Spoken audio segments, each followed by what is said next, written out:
In the still of the night, I think of you.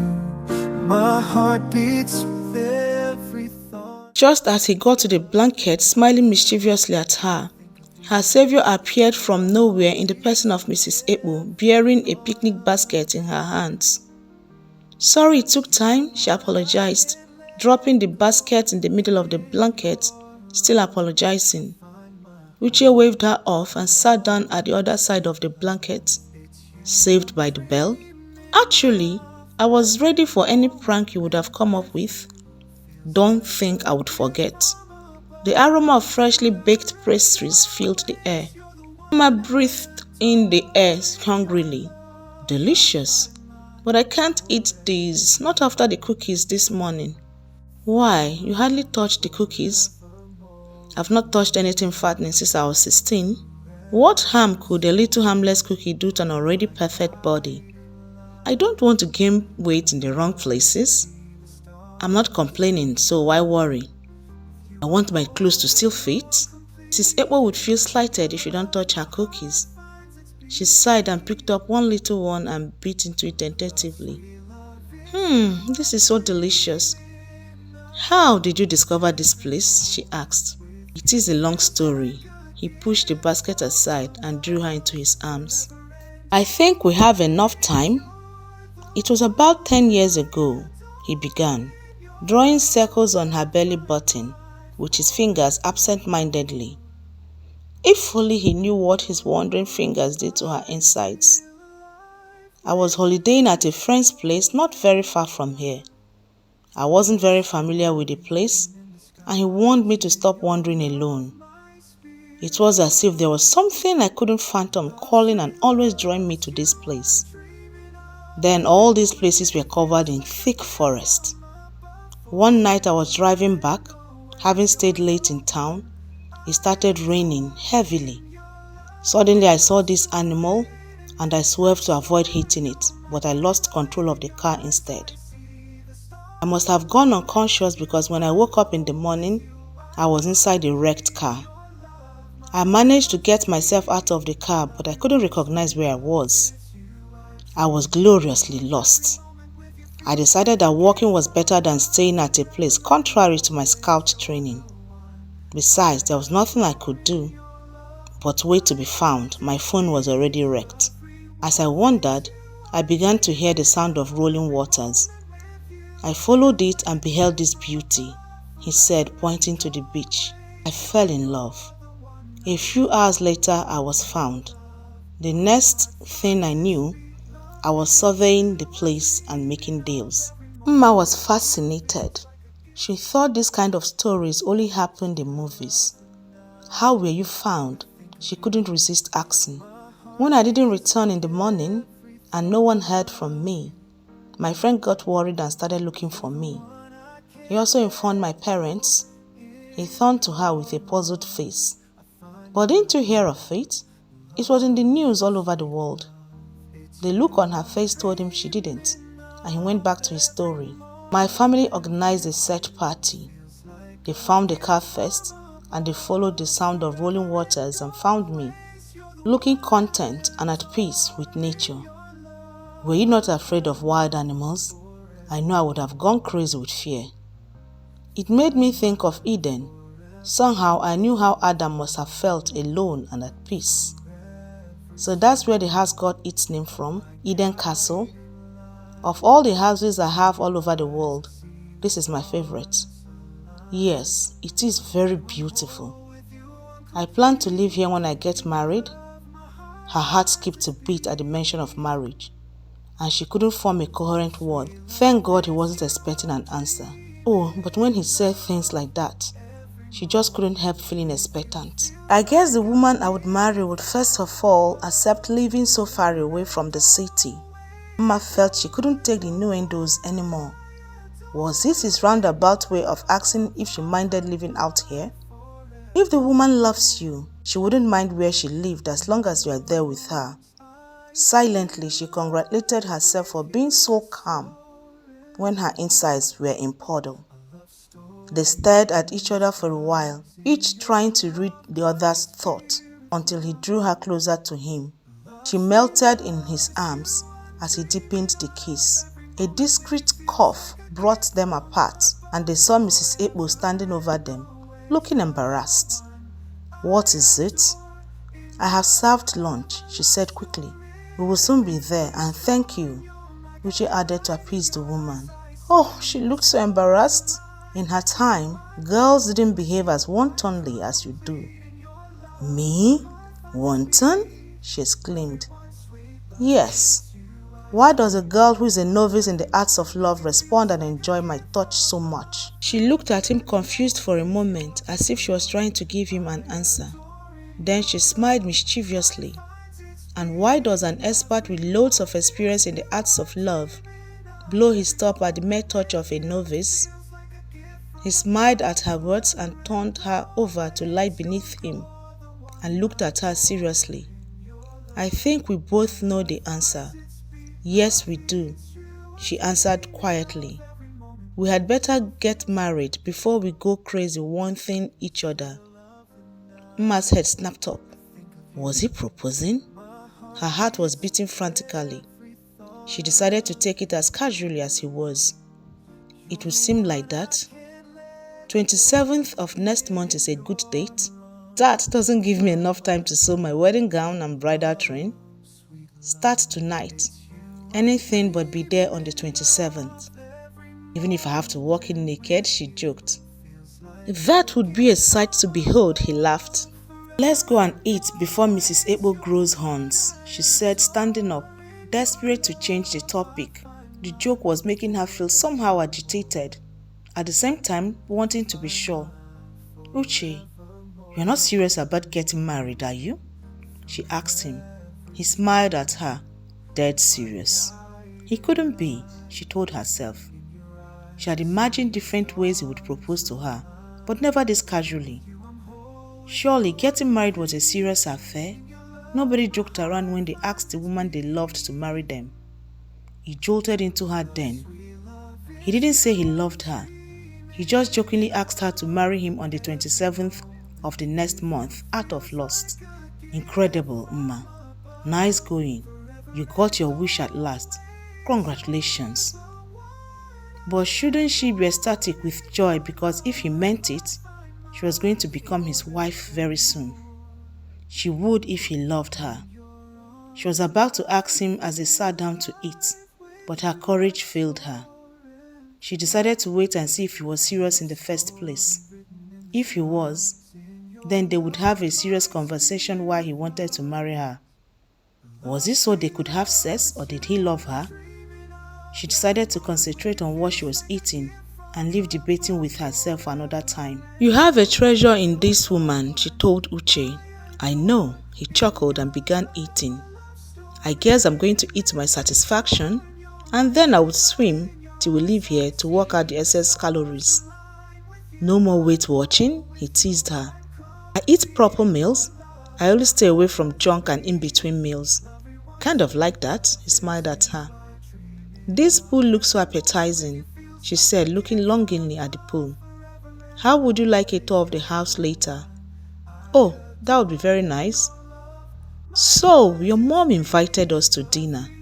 He looked at her surprised. When was that? Yesterday. She came to the boutique. I told her you already made plans for the day. Uche chuckled. You told my mom off? She gasped. Of course not, I would never. I was going to mention it to you. She has been nagging me. Do you want to go? Yes, if it will not interfere with our plans. It won't. I haven't really made plans for dinner. The tour around the house was fun. It had 9 bedrooms with ensuite bathrooms in all, well furnished with spectacular views from each window.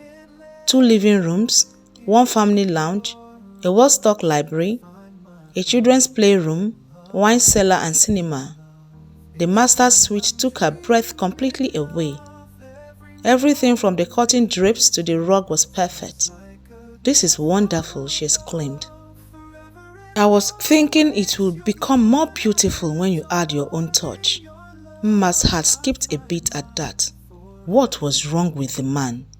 He had said nothing which didn't point to marriage. All she could do was nod. From the bedroom, they came down to the great ballroom. I've been thinking of having the wedding reception take place here. Her heartbeat stopped completely for a moment. He was already thinking about the reception.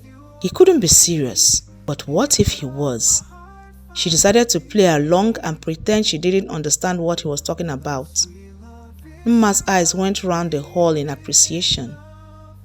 The place was so exquisite and would actually be grand for a wedding reception, but the location was quite far from the city, and she wondered at the distance. People would travel to get there, but it would be the wedding of the year, so she was sure they wouldn't mind. It would be nice indeed. She walked to one of the windows and saw a wonderful garden with garden chairs and lamps. There was even a pond in it. Actually, Mrs. Ekpo's husband is responsible for that beauty. One can gaze at this forever, but you can. This will be our home when we get married. Her eyes traveled from the lush green lawn to the flower trees and rose bush, so colorful and peaceful. She decided to ask him how serious he was. This is a perfect place to raise a family. It would be nice to see children running around in the garden, carefree and happy. He said, coming to put his hands around her. Uche, stop, please, she laughed nervously. All this talk about marriage is making me nervous. Considering you just proposed some couple of hours ago, that is if you were really serious. I was serious. I want to marry you, and you agreed, so don't chicken out on me now. Why? Isn't it obvious? So it would be okay for us to sleep together? Uche couldn't believe how naive she was being. Couldn't she see that he was in love with her? Yes, she couldn't, he accepted. He hadn't told her, and he suddenly didn't know how to. In all his life, he had only told one woman that he loved her, and she nearly wrecked his life. I don't blame you for thinking that way, but that is not the reason I want to marry you. We are meant to be together, you and I. People get married because they love each other, Uche. Yes, they do, but we have more than love going for us. If we really open our eyes, we would see. He was hedging, she knew, but she couldn't seem to bring him to tell her the real reason, and she decided to stop asking. So what do you think about my castle? He asked, trying to distract her and at the same time mentally kicking himself. He was known for being in control. Why did he have to ask her to marry him when he wasn't ready? And why was he not taking back his proposal? She had given him enough chances to do exactly that. We just have time for a dip in the pool before we get ready for dinner. Unhappily, she followed him out of the hall to the poolside. Mma sat beside Uche in the sports car. What time exactly are they expecting us? We'll still have enough time. I don't want to be late. Don't worry. My family loves you already, and it wouldn't matter if you are late. Oh, I know one member of your family who is not so keen on me. My mom? You are mistaken, she adores you. After all, she took the trouble of inviting you personally. Yes, I know, but I still have my doubts. Even if she hates you, you have nothing to fear. I'm with you. She smiled at him. I'm the one you are going to live with. She smiled at him while her heart was racing. She knew she was going to dissuade him from thinking they were getting married. She was not going to get married to him if he didn't love her. She could also feel butterflies in her belly. She was nervous about meeting his family, especially his mother. She wondered if Angela would be there. No, she wouldn't, Mma concluded. Uche pulled the car to a stop in front of the big mansion that belonged to his parents. There was no doubt she was nervous, even though there were millions of reasons why she shouldn't be. Going to see Uche's parents was important to her because they might turn out to be the only parents she would have, and she wanted them to genuinely like her. Try as much as she couldn't say how loyal Uche was to his mother. Though he seemed to have a will of his own, still mothers have this uncanny influence on their sons. She wasn't aware that the car had stopped and that he was talking to her. She smiled at him.